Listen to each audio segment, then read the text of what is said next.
Good evening, I'm Sarah Sapsanama. Let's begin with the headlines of the hour. Emir of Qatar, Sheikh Tamim bin Hamad Al Thani arrives Kathmandu in 2-day state visit. President Podal urges for the release of Bipin Joshi. Much-awaited labour agreement fails to materialize. Koshi province prepares for 6 projects to showcase at the investment summit. 4 of them less than 1 billion rupees. Private sectors express reservations.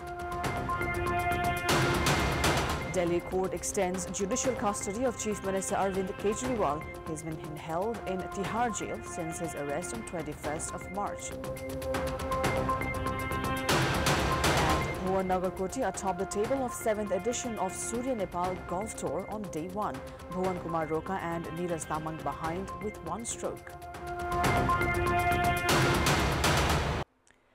President Ramchandra Podal has urged Emir of Qatar, Sheikh Tamim bin Hamad Al Thani, for efforts to ensure the release of Bipin Joshi from Hamas militants.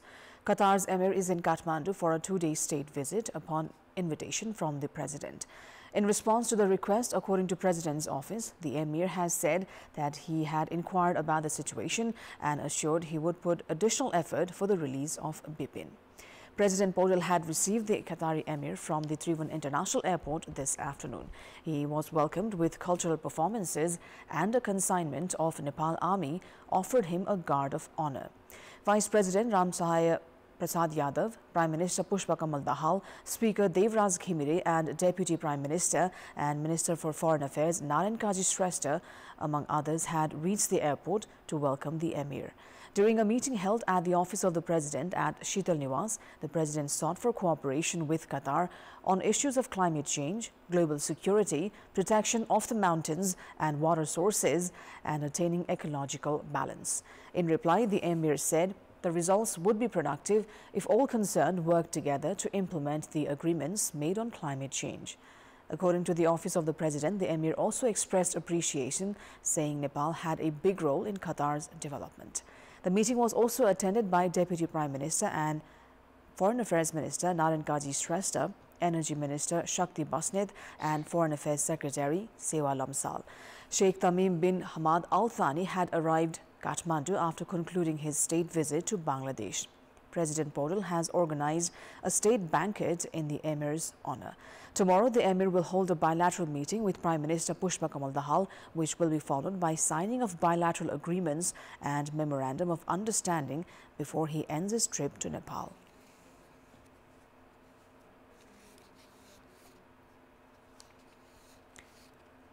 The issue of labour agreement has been raised by Nepal with great significance, and that has been most awaited during Qatar's Emir Sheikh Tamim bin Hamad Al Thani's state visit, but it will not be reviewed. The government had been making efforts to revise the labour agreement that was signed between the two countries 19 years ago. However, the Qatari side does not seem positive regarding the matter. During the Qatari Emir's visit to Nepal, 6 agreements beside the labour agreement were said to be signed. Preparations are underway to sign agreements related to youth and sports and scientific research. Agreements will also be signed for partnership on issues related to art, culture and education. The two countries are to sign an agreement for partnership between the Rashtriya Samachar Samiti and Qatar's government entity. In the meantime, Human Rights Watch has urged to prioritize labour protections for migrant workers during the Emir's visit to Nepal. The organization has urged to seize the moment to address the serious abuses that migrant workers in Qatar continue to face. Meanwhile, high-ranking government officials have said that issues including 24 hours insurance of migrant workers, inclusion of Nepali migrant workers in the Social Security Program, and assistance for those who have returned home to re-establish themselves, among other issues, will be discussed during the dialogue between the Emir and Prime Minister Pushpa Kamal Dahal.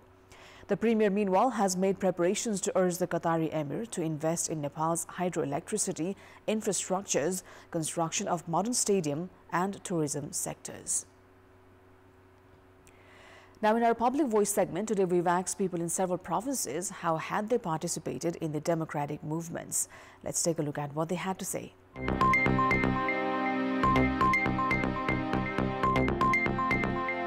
Tansen पाल्पामै रहेर त्यो आन्दोलन भएका प्रत्येक दिन हामी सहभागी भएका थियौं। त्यतिबेला काठमाडौँ गएर पनि म आन्दोलनमा सहभागी भएँ। विभिन्न क्षेत्रबाट विभिन्न नेताहरू सहभागी भए जस्तै म त्यति बेला वीरेन्द्रनगरमा सहभागी थिएँ। दैनिक रूपमा तानसेन बजारमै आएर आन्दोलनमा सहभागी भइयो। आन्दोलन गर्न हिँडियो। अब दिनदिनै जसो चाहिँ हिँडियो। कृष्णनारायण क्याम्पसबाट यो लोकतान्त्रिक आन्दोलनमा चाहिँ विभिन्न मोर्चाहरूको नेतृत्व गरेर चाहिँ हामी यो लोकतान्त्रिक आन्दोलनलाई सफल पार्नको लागि अगाडि जुटिरहेका थियौँ। त्यो बेला यो समयमा म विद्यार्थी थिएँ। देशमा लोकतन्त्रको आवश्यकता महसुस भएको हुनाले हामी सक्रिय रूपमा नै कार्यकर्ताहरूलाई राजनीतिक पार्टीहरूलाई सपोर्ट गरियो। लेखकहरूको तर्फबाट काम गर्यौँ, पत्रकारहरूको तर्फबाट काम गर्यौँ। काठमाडौँका हरेक क्षेत्रमा हरेक ठाउँमा गएर चाहिँ हामीले जुलुसमा भएर लेखन कार्य आदि कुराहरूमा चाहिँ नि सहभागी भयौँ।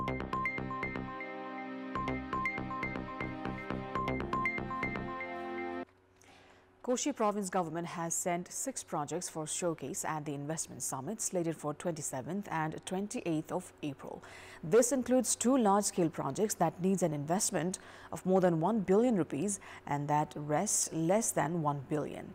Meanwhile, the private sector has expressed grievance over the province's choice of projects. Of the 6 projects are Morang Belbari's integrated waste management project that is worth 636 million rupees. It also includes agro market and cold store project in Dhankota's Chhathar Jorpati that is worth 96.4 million rupees and an agriculture project in Dhankota's Shahid Bhumi Rural Municipality which is worth 269.8 million rupees.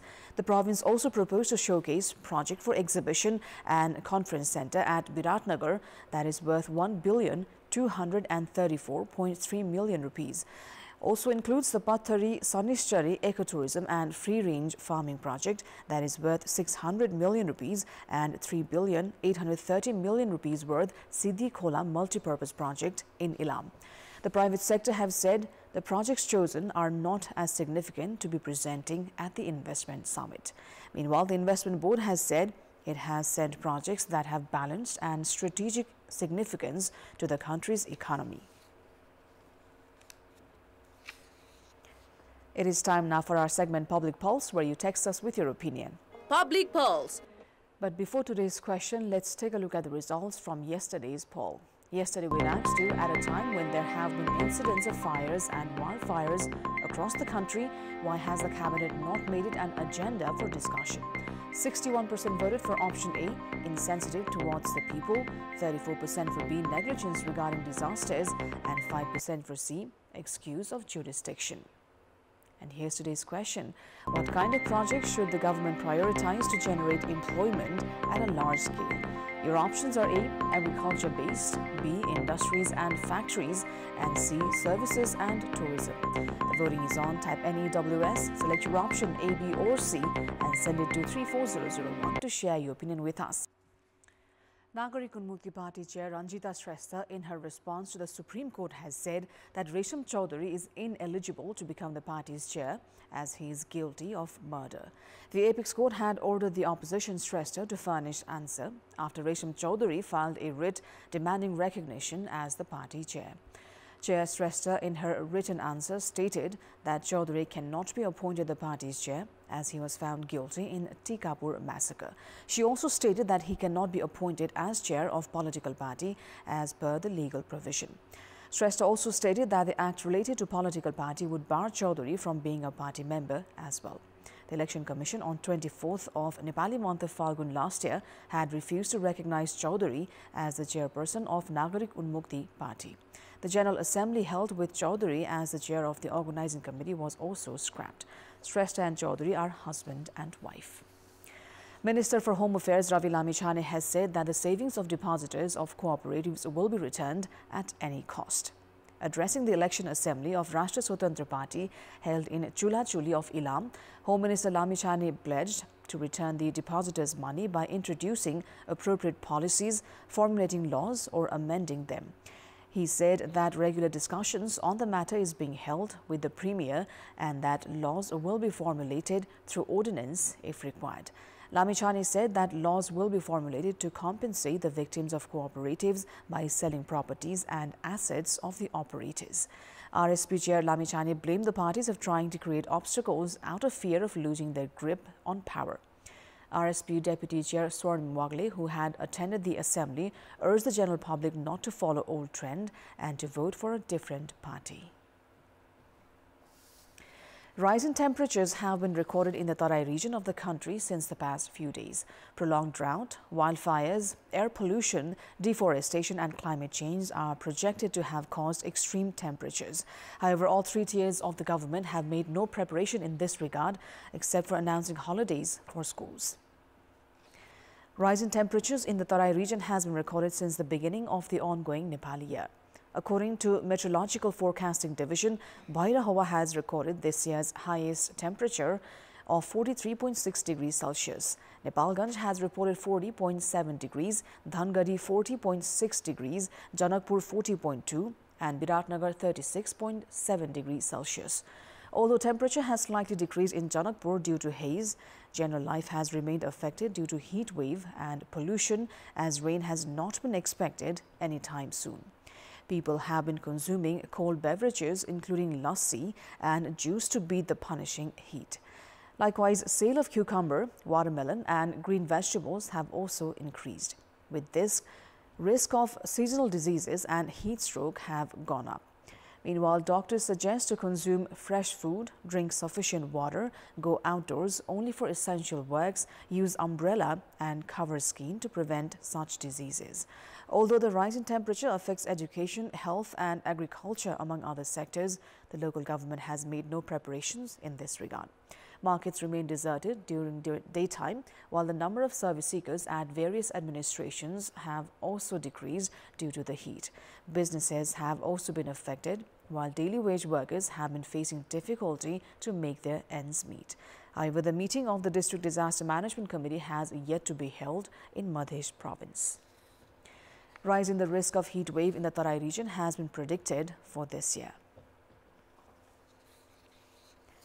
And now, international update. A Delhi court has extended the judicial custody of Chief Minister Arvind Kejriwal along with Bharat Rashtra Samiti leader K. Kavita and Aam Aadmi Party's alleged fund manager for Goa elections Chanpreet Singh till May 7th in connection with the money laundering case linked to the now scrapped Delhi excise policy. All three were accused were in fact produced before the court through virtual conference. The court's decision comes a day after the court rejected the Aam Aadmi Party convener's plea seeking to allow him daily 15 minutes of medical consultation with his doctor in the presence of his wife Sunita Kejriwal. The Delhi court directed that necessary medical treatment has to be provided, and in case of requirement of any special consultation, the Har Jail authorities shall consult a medical board, in fact, constituted by AIIMS director consisting of an endocrinologist and diabetologist. Kejriwal was administered a low dose of insulin after his blood sugar level spiked on Monday evening. According to a Tihar official, Kejriwal was given 2 units of low-dose insulin on Monday evening on the advice of AIIMS doctors. He was arrested on March 21st by the Enforcement Directorate ED after the Delhi High Court refused to grant him protection from coercive action by the central agency. Sports news. Bhuwan Nagarkoti is leading the table on day 1 of the Surya Nepal Golf Tour 7th tournament. Nagarkoti left Ravi Khadka, Bhuwan Kumar Roka and Neeraj Tamang by 1 stroke, all three of whom finished the first day's game in 1 over 69, and they are in the 2nd position. Purna Prasad Sarma, Dhan Bahadur Thapa, Jairam Shrestha, Sanjay Lama and Dinesh Prajapati are all in the 5th position, finishing 2 over 70. Pashupati Sharma is in the 10th position with 3 over 71. The 4-day tournament will award cash prizes to 21 top professional players. In the match held under the T20 Championship today, Madhya Province defeated Koshi Province by 2 wickets as they chased a victory target of 91 runs in 17.1 overs to register their 3rd win.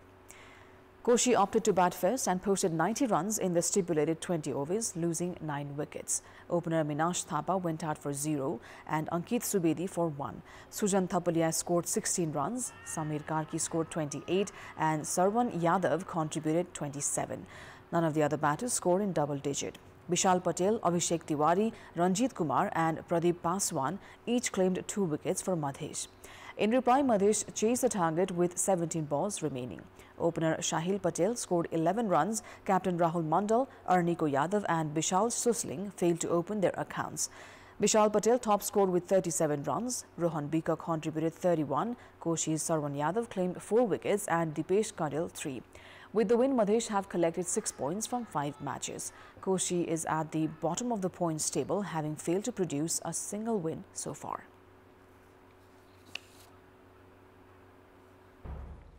That is all for the moment. Thank you for watching. Good night.